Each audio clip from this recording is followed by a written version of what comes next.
Good morning friend, कैसे आप लोग? सब अच्छे होंगे। सभी को मेरी तरफ से Ram Ram, Radhe Radhe and I am happy. So मैं बहुत हैप्पी हूँ। आज मूड नहीं खराब है, ठीक है, बस इंजॉय करेंगे आज।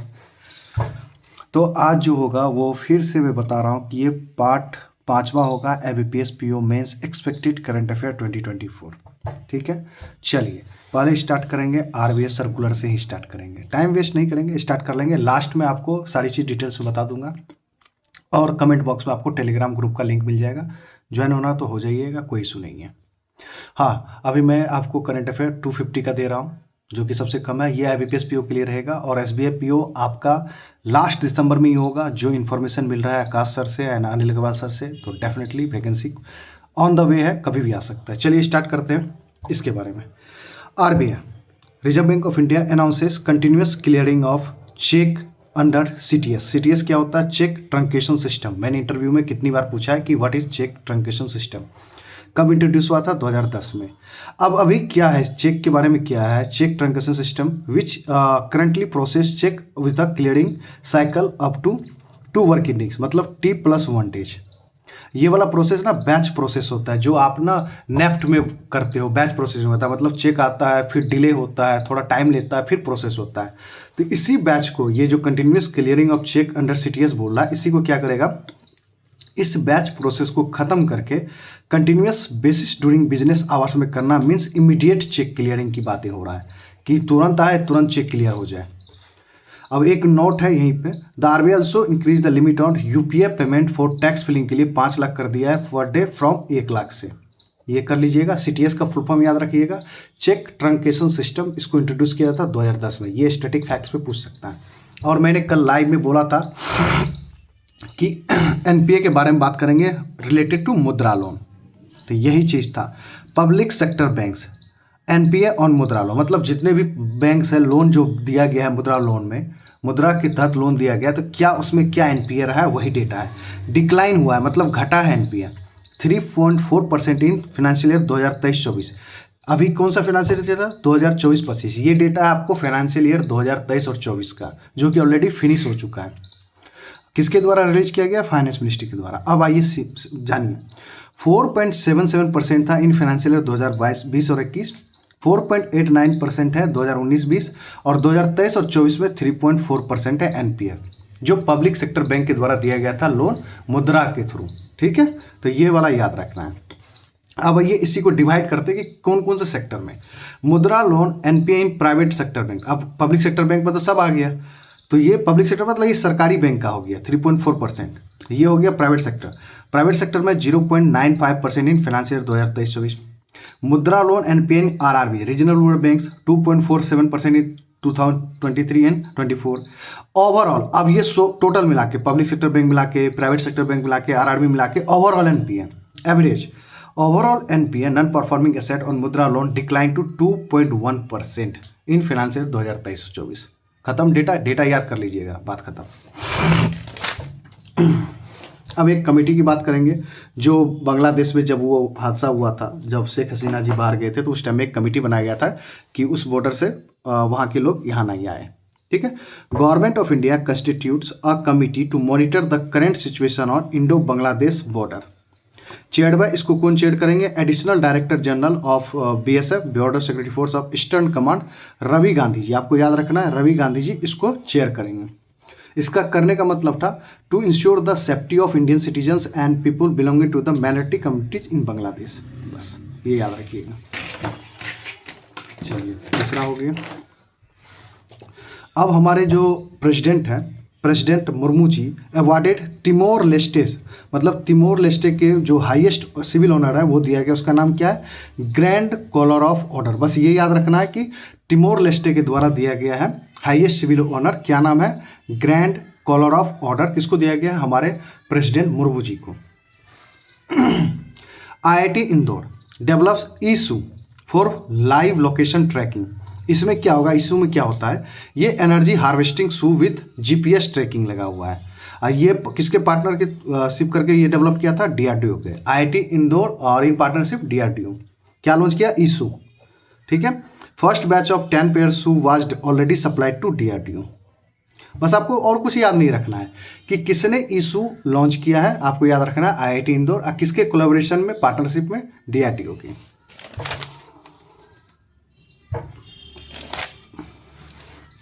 वेरी वेरी, ये क्वेश्चन अभी किसी एग्जाम में नहीं देखा गया, बट मुझे लगता है कि मे भी हो सकता है कि आईबीपीएस पीओ में दिखे, क्योंकि आईबीपीएस पीओ इस बार first shift and second shift है। पंजाब, तेलंगाना, केरला और West Bengal have not implement RTE, right to education act. समझ लो, यहीं के लोग ज़्यादा उछलते हैं, इसीलिए मैं बोलता हूँ कि इस जगह ना यही प्रॉब्लम है। Punjab, Telangana, Kerala, west Bengal have not implement right to education act. It mandates 25% of seats for the children from economically weaker section in private unaided school। इसका मतलब होता है कि आपको 25% सीट आपको देना ही देना है चिल्ड्रन को जो इकोनॉमिकली वीकर सेक्शन से बिलोंग करते हैं। अबाउट आरटी एक्ट, अब ये याद रखना है कि पंजाब, तेलंगाना, केरला, वेस्ट बंगाल ये 4 राज्य हैं जो अभी तक आरटीए नहीं लगाया है, मतलब right to education act implement नहीं किया है अपने स्टेट में। About RT act 2019 come in to effect 1 April 2010 को आया था। Static facts, the 86th constitutional amendment in 2009 introduce article 21 sub section of A. क्या कहता है? Ensuring free and compulsory education for children aged 6 to 14 years. अब ये किसी भी एग्जाम में आ सकता है, अगर कोई रेलवे वाले बच्चे हैं एनटीपीसी वगैरह का प्रिपरेशन कर रहे थे उससे भी क्वेश्चन पूछ सकता है। तो यही तो है भाई, स्टैटिक्स पर ही क्वेश्चन यहाँ पे मल्टीपल चॉइस में पूछ सकता है कि ये 5 राज्य का नाम दे देगा, बोलेगा इसमें से कौन सा राज्य नहीं किया है, या हो सकता है कि इनमें से गलत कौन सा है, और हो सकता है कि मान लो ये सारा दे दिया, पूछे कि आरटी एक्ट कब आया था, कौन से कॉन्स्टिट्यूशनल अमेंडमेंट में हुआ था, कुछ भी पूछ सकता है। बस तरीका होनी चाहिए पढ़ने का, मैं बता रहा हूँ, ठीक है। अब देखो, मैं बार बार बोलता हूँ, जहाँ पे फर्स्ट लगता है वो वेरी वेरी इंपॉर्टेंट होता है। Gujarat CM inaugurates IACC first MSME centre of excellent India. अब ये IACC क्या है? Indo American chamber of commerce, Ahmedabad में। IAC promotes trade between India and USA. Establishment कब हुआ था? 1968 में। हेडक्वार्टर कहाँ हुआ? मुंबई। सेक्रेटरी जनरल कौन है? कमल बोरा जी है। नेशनल प्रेसिडेंट कौन है? पंकज बोरा जी। ये इतना इंपॉर्टेंट नहीं जितना ये है। Indian American chamber of commerce का कहाँ पे ओपन हुआ है? First MSME centre of excellence India कहाँ पे? अहमदाबाद में, गुजरात में। ओके, ये बस याद रखना।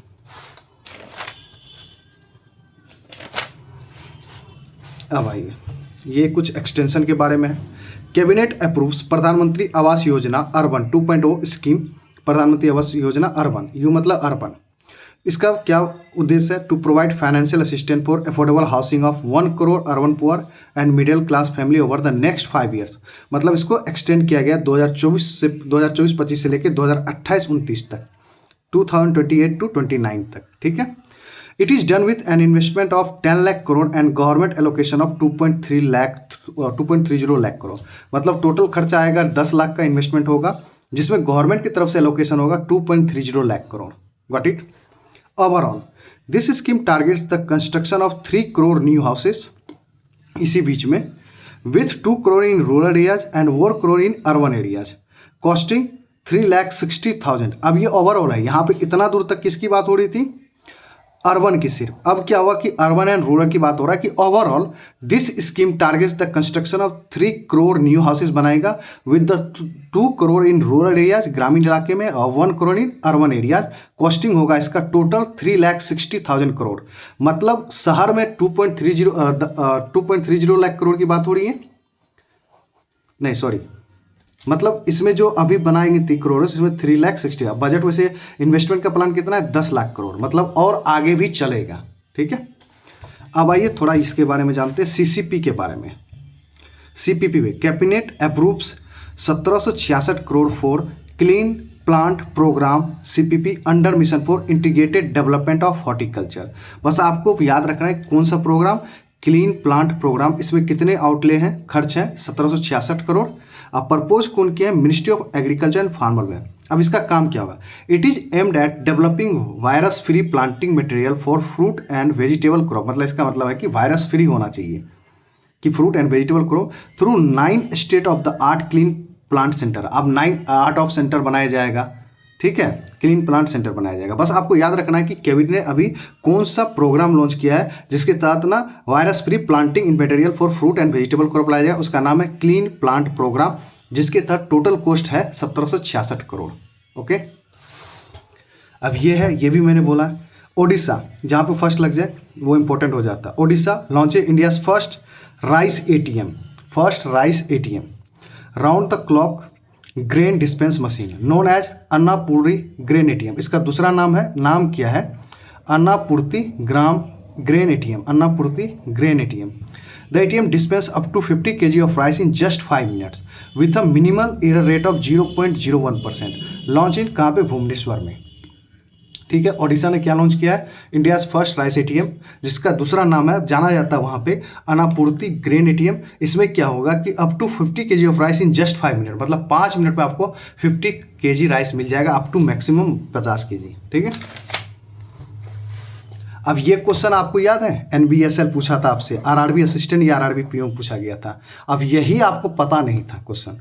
NPCL स्पिन्स ऑफ भीम इनटू अ सेपरेट आर्म, मतलब ने ये दोनों मिलके एक ना सेपरेट अपना आर्म बनाया, उसका नाम क्या है, न्यू सब्सिडरी नेम NPCL भीम सर्विस लिमिटेड। इसका फुल शॉर्ट फॉर्म होता है NBSL। इसी का फुल फॉर्म आपसे पूछा था कि NBCL का मतलब फुल फॉर्म बताइए। तो NPCL भीम सर्विस लिमिटेड, न्यू CEO इसका होगा Lalitha Nataraj. Chief business officer हो गए राहुल हंडा जी। ठीक है, याद कर लीजिएगा। अब ये है एक्सिस बैंक, आप देखोगे कि yes bank, HDFC, axis bank, इस टाइप के ना न्यूज इससे पूछा जाता है। एक्सिस बैंक लॉन्च स्पर्स वीक 2024 री enforcing it's ethos of customer delight. Second edition है स्पर्स वीक, कौन लॉन्च किया है, आपको याद रखना है, एक्सिस बैंक। ये कौन सा एडिशन है, second edition.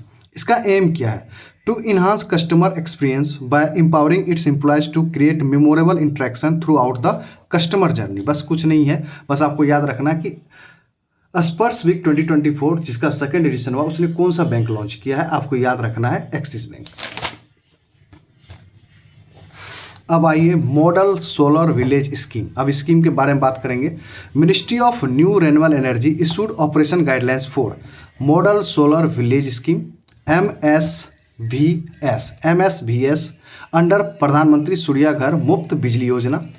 Under this scheme creating one model solar village per district across India, one model solar village per district across India. About MSVS model solar village scheme के बारे में, budget allocation कितना, 800 करोड़, ये याद रखिएगा। Eligibility, village must be a revenue village with a population size of 5000, मतलब size population होनी चाहिए 5000 से ऊपर होना चाहिए, और स्पेशल कैटेगरी 2000। सिलेक्शन प्रोसेस, मतलब हम कैसे सिलेक्शन करेंगे कि इसको इसमें शामिल करेंगे MSVS में।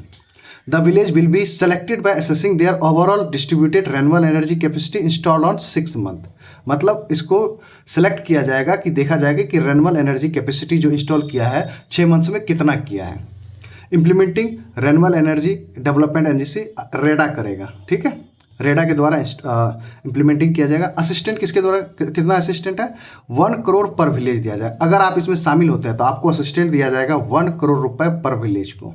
ठीक है, देखिए मैंने आपको स्कीम भी पढ़ा दिया, मॉडल सोलर विलेज स्कीम जिसका बजट है 800 करोड़, याद रखिएगा। अब आइए IUCN रेड लिस्ट के बारे में जानते हैं। Neelkunji listed as vulnerable by IUCN red list में इसको शामिल कर दिया गया है, किसको, नीलकुंजी को।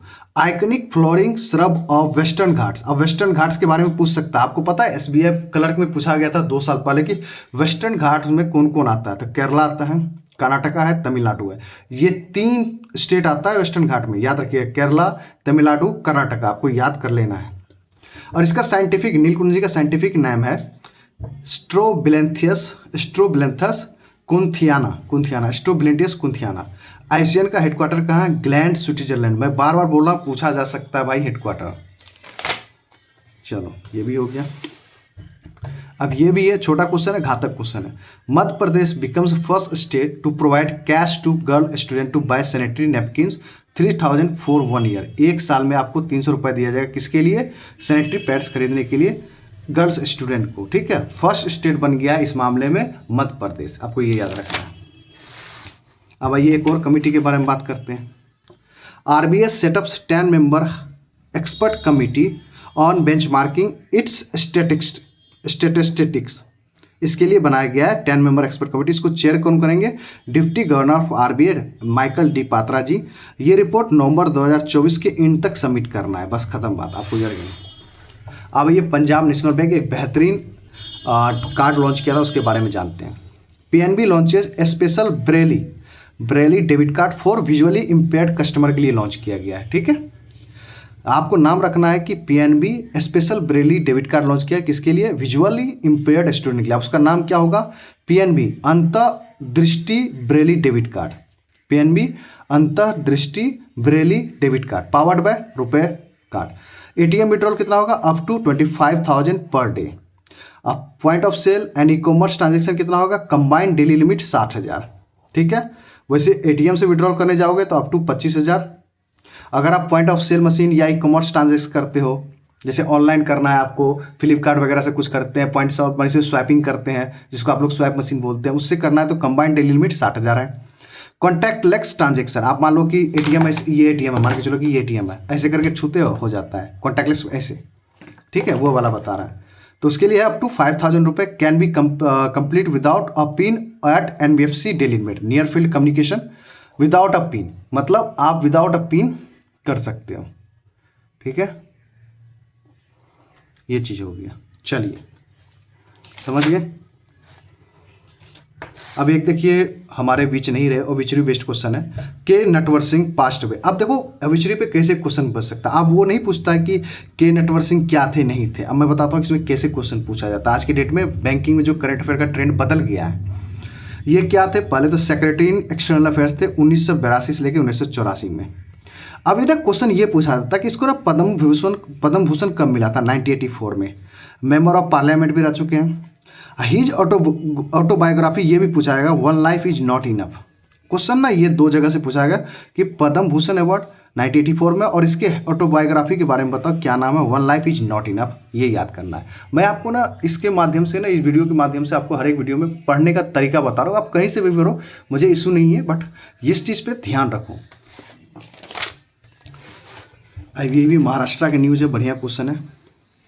अब इसमें क्या किया कि यूनेस्को के टेंटेटिव वर्ल्ड हेरिटेज लिस्ट में शामिल किया गया। आप सुनते हैं क्या है? Ancient Maharashtra rock are declared protected monument geoglyphs and petroglyphs in Ratnagiri as protected monument under Maharashtra ancient monument and archaeological site in remain act 1960। आपको नाम रखना है कि जियोग्लिफ्स एंड पेट्रोग्लिफ्स ये दो हैं जो रत्नागिरी है महाराष्ट्र के स्टेट में, वहाँ से बिलोंग करता है। इसको ना यूनेस्को के टेंटेटिव वर्ल्ड हेरिटेज लिस्ट में शामिल किया गया है। बस इतना याद रखना है और कुछ नहीं। अब देखो इसमें कुछ नहीं पढ़ना, जैसे ये क्वेश्चन है विजय फिक्स्ड डिपॉजिट किसने लॉन्च किया? ऑन 78 इंडिपेंडेंट डेज पे आरबीएल बैंक ने, मतलब रत्नाकर बैंक लिमिटेड ने 75th इंडिपेंडेंट डेज पे अपना विजय फिक्स्ड डिपॉजिट याद किया। ये इंटरेस्ट रेट मत याद कीजिए, छोड़ दीजिए इसको, ये पूछेगा नहीं आपसे, बस याद रखना। अब ये भी अच्छा क्वेश्चन है। Archaeologist may have uncovered the world ancient and older solar calendar, मतलब आर्कियोलॉजिस्ट ने अनकवर्ड किया, मतलब ढूंढा है, मतलब डिस्कवर्ड किया है world ancient and older solar calendar. उसका नाम क्या है? कहाँ पे? Site Gobekli Tepe in southern Turkey में, साउथर्न टर्की गोबिकी टेपे में। 13,000 ओल्ड है ये, 13,000 ईयर्स ओल्ड है। 365 भी शेप्ड सिंबल्स है इस पे और 12 lunar months and additional 11 days. बस ये आपको याद कर लेना है, क्या है नहीं है इसके बारे में उतना मत पढ़ना है। जो चीज़ पढ़ने वाला चीज़ होगा उसके डिटेल में बताऊंगा, जो चीज़ रटने वाला उसको रट जाइए। सबसे पहली बात है कि world ancient older solar calendar कहाँ ढूंढा गया है? साइट का नाम है गोपाकेली टेपी, कहाँ पे? साउथर्न टर्की में। 13,000 साल पुराना है ये और 365 भी शेप्ड सिंबल्स उस पर दिखता है और इसमें ना 12 लूनर मंथ्स है एंड एडिशनल 11 डेज है, ठीक है। बस ये याद रखना। अब एक और पास्ट पे है, ये बढ़िया क्वेश्चन है। RN Agarwal ji passed away, father of Agni missile, इसीलिए मैं बोला था ये इंपॉर्टेंट है। अग्नि मिसाइल प्रोग्राम 1983 में स्टार्ट किया। 1990 में इसको पद्मश्री अवार्ड मिला है, 2000 में इसको पद्म भूषण अवार्ड मिला है, 2004 में life time achievement award for contribution to aerospace and Agni. तो आपको ये याद रखना पड़ेगा, 1990 में पद्मश्री और 2000 में पद्म भूषण और 2004 में इसके life time achievement award for contribution to aerospace and Agni के लिए मिला है, ठीक है। ये याद रखना। इसको फादर ऑफ अग्नि मिसाइल भी कहते हैं।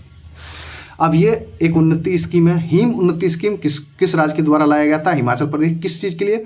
टू प्रमोट नेचुरल फार्मिंग के लिए। आउटले कितना है? 150 करोड़ रुपए। Represent third phase of Rajiv Gandhi startup Yojana further incentivising natural farming India. और कौन है वहाँ के गवर्नर? शिव प्रताप शुक्ला जी है हिमाचल प्रदेश के। बस खत्म बात। अब एक एनबीएफसी बात करेंगे, बढ़िया क्वेश्चन बनेगा। इसमें मैं आपको स्टैटिक फैक्ट्स बताने की कोशिश करूंगा। Rural focus fintech startup Jai Kisan secured NBFC license by RBI. मतलब इसको आरबीआई के द्वारा जय किसान को एनबीएफसी का लाइसेंस दिया गया। नॉन बैंकिंग फाइनेंशियल कंपनी का लाइसेंस मिला। जय किसान ने majority stake in Kushal innovative capital private limited. Note, अब नोट पढ़िए, ये इंपॉर्टेंट है नोट। आरबीआई किस सेक्शन एंड किस एक्ट के तहत एनबीएफसी को लाइसेंस देता है? यही चीज मैं बोल रहा था, ऐसे क्वेश्चन पूछा जाता है। तो आरबीआई किस सेक्शन एंड किस एक्ट के तहत एनबीएफसी को लाइसेंस देता है वो सुनिए। सेक्शन 45 आरबीआई एक्ट 1934 के तहत देता है, और सेक्शन 45 आईए सब सेक्शन 6 है पूरा। वैसे नॉर्मल याद रखिए, सेक्शन 45 आरबीआई एक्ट 1934 के तहत है, और कैंसिल भी किया जाता है इसी के तहत। ठीक है, याद रखिएगा। हैंड भी दर्द करने लगता है। ये भी क्वेश्चन बढ़िया है। 16 अगस्त को death anniversary of Atal Bihari Vajpayee, 6th death anniversary मनाया गया। ये भी याद रखिएगा कि इस 16 अगस्त को अटल बिहारी वाजपेयी का कौन सा डेथ एनिवर्सरी मनाया गया? 6th डेथ एनिवर्सरी मनाया गया। Vajpayee ji 10th PM of India थे, ये भी याद कीजिएगा। देखिए डिटेलिंग देखिएगा मेरे करंट अफेयर्स में। और ये मैं किससे पढ़ता हूँ आपको पता है? अभिजीत मिश्रा सर से। पीएम कब से कब रहे हैं? 16 मई 1996 टू 1 जून 1996, मतलब ओनली 30 डेज के लिए थे। अगेन फिर बने थे 19 मार्च 1988 टू 22 मार्च 2004 तक के लिए। नहीं, 1998 है। 19 मार्च 1998 से लेके 98 से लेके 22 मार्च 2004 के लिए बना है। ऑल्सो एक्सटर्नल अफेयर्स रहे हैं 1977 से 1979 में। अब सबसे इंपॉर्टेंट वो छोड़िए, ये तो याद करना है 6th डेथ एनिवर्सरी, और इंडिया के पीएम कितने नंबर करे? 10th। उसके अलावा भारत रत्न अवार्ड कब मिला है? 2015 में। अब पद्म विभूषण 1992 में। भारत रत्न 2015 में, पद्म विभूषण 1992 में। बस ये याद रखना है। मेरा फेवरेट क्वेश्चन, अभी तक एग्जाम में नहीं पूछा है, मुझे लगता है कि यहाँ पे बनेगा क्वेश्चन, मुझे जैसा फील हो रहा है, इंटरनल फील बता रहा हूँ अपना। New parliamentary committee for 2024 and 25, इधर जो लिखा हुआ वो चेयरपर्सन होगा, इधर कमेटी का नाम होगा। और वेरी वेरी इंपॉर्टेंट है, मैं 100% बोलता हूँ, अगर क्वेश्चन पूछने का होगा ना, उसको डिफिकल्ट लेवल बनाना हो तो यहाँ से क्वेश्चन पूछ सकता है। ये न्यू पार्लियामेंट कमेटी है फॉर 2024-25, मतलब इस फाइनेंशियल ईयर के लिए बनाया गया। आप सुनिए, committee on welfare for OBC के लिए, ओबीसी के लिए कमेटी किस कौन बनाया गया? गणेश सिंह जी को। ये क्या है? BJP MP from Satna. छोड़िए ये सब नीचे वाला, आपको गणेश सिंह याद रखना है। Committee on welfare of other backward classes के लिए गणेश सिंह जी को बनाया गया है। ठीक है, चेयर करेंगे उसको, चेयरपर्सन है उसके। Committee on welfare of SC ST OBC हो गया obviously, doctor Faggan Singh Kulaste. Committee on public undertaking Baijayant Panda ji. और सबसे इंपॉर्टेंट है कमेटी ऑन पब्लिक अकाउंट के लिए KC Venugopal ji. Committee on estimates doctor Sanjay Jaiswal. आपको ये 4 नंबर याद करना है, और ये आपको 1 और दूसरा नंबर याद करना है। कमेटी ऑन ओबीसी के पे, committee on welfare of SC ST and committee on public account. ठीक है, बस ये याद कर लीजिएगा। अब आइए ये याद करते हैं। बैंक ऑफ बड़ौदा ने क्लर्क में वैकेंसी दे दिया, बस पीओ में भी ऐड कर दो यार भाई साहब, मजा आ जाएंगे बच्चों के, कर देना भाई। Bank of Baroda launches physical branch इन हैदराबाद। ये 2nd नंबर का ब्रांच है। यहाँ पर 75%, अब इसका मतलब समझिए फिजिकल का क्या मतलब है। यहाँ पर 75% वर्क डिजिटली होता है और 25% मैनुअली होता है। जैसे कि लाइक का न्यू बैंक क्या होता है कि टोटली सारा काम विदाउट फिजिकल ऑनलाइन काम होता है, उसी तरह फिजिकल है, बट यहाँ पे 75% डिजिटली काम होता है, 25% फिजिकल होता है। मिक्सचर ऑफ क्या है? Physical, digital and physical. पहला बार जो फर्स्ट नंबर का था वो मुंबई में खुला था जुलाई 20, 2024, मतलब 24 का ही न्यूज़ है, जुलाई का। ये अगस्त का न्यूज़ है जो आप पढ़ रहे हो। और कब किया गया था? फर्स्ट बार जब मुंबई में लॉन्च किया गया था, बैंक ऑफ बड़ौदा का 117th foundation day of bank of Baroda था, ये भी याद रखिएगा। इस साल बैंक ऑफ बड़ौदा का कौन सा फाउंडेशन डे था? तो 117वां फाउंडेशन डे था। ठीक है, आओ जाने जाना।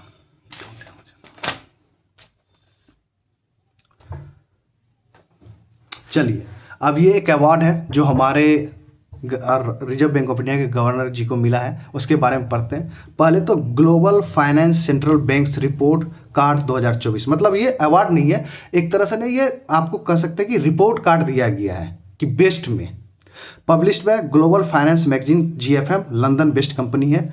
RBI governor Shaktikanta Das ji receive an A+ rating for the second consecutive year for year 2024 के लिए, मतलब 2023 के लिए भी मिला है और 2024 के लिए भी मिला है, सेकेंड टाइम A+ रेटिंग, मतलब बहुत बढ़िया। A+ रेटिंग मतलब टॉप क्लास का। GFM global finance magazine release the names of the central bank governors around the world who have earn A+, इसमें क्या होता है, A+ से लेकर F तक मिलता है, ठीक है, ये याद रखिएगा। Report card A+ to F based on scale of success. अब कैसे अब इस पे जो दिया गया है, जो आपको A+ रेटिंग दे रहा है, किस तरह से दिया जा रहा है, आप इन्फ्लेशन कंट्रोल को अच्छे से किया है, इकोनॉमिक ग्रोथ को अच्छे से हैंडल किया है, currency stability, interest rate management, इसके लिए दिया जाता है। आप समझिए कि A+ ग्रेड में किसको किसको रखा गया, यही इंपॉर्टेंट, आपको ये तीनों नाम याद रखना पड़ेगा। क्रिश्चियन केटल थॉमसन, ये डेनमार्क के हैं, ठीक है। शक्तिकांत दास जी, ये इंडिया के हैं। थॉमस जॉर्डन स्विट्जरलैंड के हैं। ये तीनों नाम याद रखिएगा, हो सकता है कि मल्टीपल चॉइस क्वेश्चन में ये क्वेश्चन बन जाए आपसे, ठीक है। और A ग्रेड में किसको रखा है, थोड़ा सा हटके क्वेश्चन मान लीजिए, उसको डिफिकल्ट करना है, मान लो ये ना पूछ के आपसे ये पूछ ले कि A ग्रेड में किसको रखा गया है, तो रोबर्टो कैंपोस नीटो ब्राजील से हैं, रोसाना कोस्टा चिली से हैं। बस ये 5 नाम याद रखिएगा। बस मैं देखो बोलने से क्या होता है, याद हो जाता है, आप भी सुन लोगे। और ये याद रखना कि इसमें ना A+ से लेकर F तक मिलता है। और ये आपको ना स्केल सक्सेस जो ये रिपोर्ट दिया जाता है, कार्ड रिपोर्ट कार्ड दिया जाता है, किस बेसिस पे, ये 4 बेसिस पे, inflation control, economic growth, currency stability and interest rate management के लिए, ये भी याद रखिएगा। अब एक क्वाइन है, उसके बारे में देख लेते हैं, पढ़ लीजिए। Rajnath Singh releases commemorative coin to mark the birth centenary of former Tamil Nadu CM KM Karunanidhi, मतलब कलिंगर मुथुवेल करुणानिधि। सेंटरी मतलब 100, क्वाइन 100 रुपी। वेट कितना इसका, 35 grams. Diameter 44 millimetre. With 200 serrations on its edge. Composition 50% silver, 40% copper, 5% nickel, 5% zinc. Reverse side of the coin क्या है, Tamil slogan है, Tamil Welham, ये याद रखिएगा। बस खत्म बात। अब ये देखिए, एक चीज़ बता देता हूँ, इंडिया और जापान के बीच third edition ministerial 2+2 dialogue in New Delhi में हुआ, ठीक है। अब ये उससे भी ज़्यादा इंपॉर्टेंट है, इंडिया ओनली 4 कंट्री से 2+2 डायलॉग करता है, जिसमें है US, Russia, Japan and Australia. ये याद रखिए कि 4 देशों के साथ ही इंडिया 2+2 डायलॉग करता है। 2+2 डायलॉग मतलब हो गया कि डिफेंस प्लस फॉरेन मिनिस्ट्री होते हैं, ठीक है, दोनों तरफ से। तो ये 4 देशों के साथ ही करता है, जिसमें US, रसिया, जापान और ऑस्ट्रेलिया, ये याद रखिएगा। और है क्या, ये इंपॉर्टेंट है, ये भी क्वेश्चन आपसे पूछा गया है कोई एग्जाम में, मेंस में, UPS सर्किल के बारे में। NPCA introduce UPS circle for secure payment among trusted users. Full name क्या है UPS सर्किल का, UPS circle delegates payment. Delegate मतलब person. Primary users can delegate up to 5 secondary users, मतलब delegate मतलब persons, can person up to 5 secondary users. Maximum monthly limit of approximately 15,000 per delegation पर person, याद रखिएगा, बस याद करना है। मैक्सिमम पर ट्रांजेक्शन लिमिट 5,000 और 1 डे पर ट्रांजेक्शन 5,000। एक बार पेमेंट करने के बाद आप दोबारा 24 आवर्स के बाद ही पेमेंट कर सकते हो, ये भी याद रखना। और है क्या है, तो और लास्ट ही होगा, लास्ट ही है। चलो 2 लास्ट बचा हुआ कर लेते हैं। वर्ल्ड बैंक वर्ल्ड फर्स्ट, मैंने बोला ना कि फर्स्ट जहाँ लगता है वो इंपॉर्टेंट हो जाता है। World bank world first carbon removal bond of $225 million का एक बॉन्ड बनाया है, जिसका नाम है first carbon removal bond, to fund Amazon reforestation के लिए। मतलब अमेजन रिफॉरेस्टेशन के लिए दिया गया है। जो जंगल है, अमेजन का जंगल है, उसको रिफॉरेस्टेशन करने के लिए, ठीक है। वर्ल्ड बैंक में आपको पता है कि IBRD होता है, 5 मेंबर का ग्रुप होता है वर्ल्ड बैंक में, IFC होता है, IBRD होता है, तो वही लोन दे रहा है। ये बॉन्ड लॉन्च किया है। IBRD का full form international bank for reconstruction and development.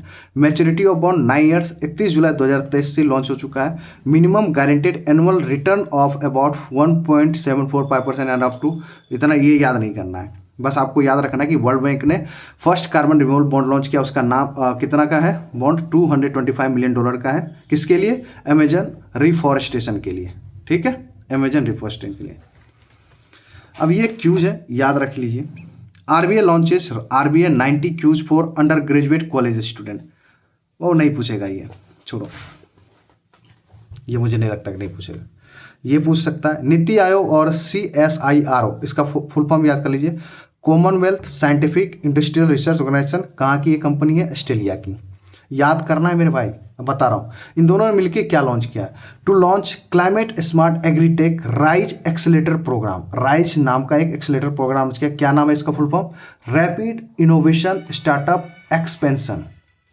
Rapid, I का मतलब इनोवेशन, S का मतलब स्टार्टअप और E का मतलब एक्सपेंशन। ये it is a joint venture programme between India and Australia. Duration कितना होगा? 9 मंथ्स का। एम क्या है इसका?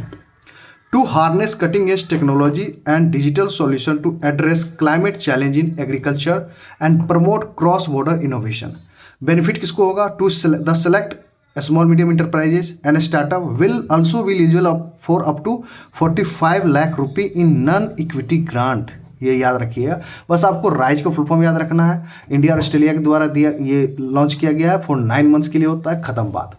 ओके मेरे दोस्त, और चलो लाइक कर देना, शेयर कर देना अपने फ्रेंड के साथ, और जितना हो सके सब्सक्राइब बढ़ाओ, जितना हो सके फैला दो। अभी कंटिन्यू चलेगा। अगर 500 प्लस व्यूज़ ला दिए ना, तो मैं बोल रहा हूँ कि रात में 10 बजे से पहले एक वीडियो और ला दूंगा। ये पार्ट 5 था, तो पार्ट 6 भी लेके आऊँगा, ठीक है। देखो यहाँ तक मोड़ के रखा, इसके आगे भी करूँगा, जिसमें हम लोग लगता है कि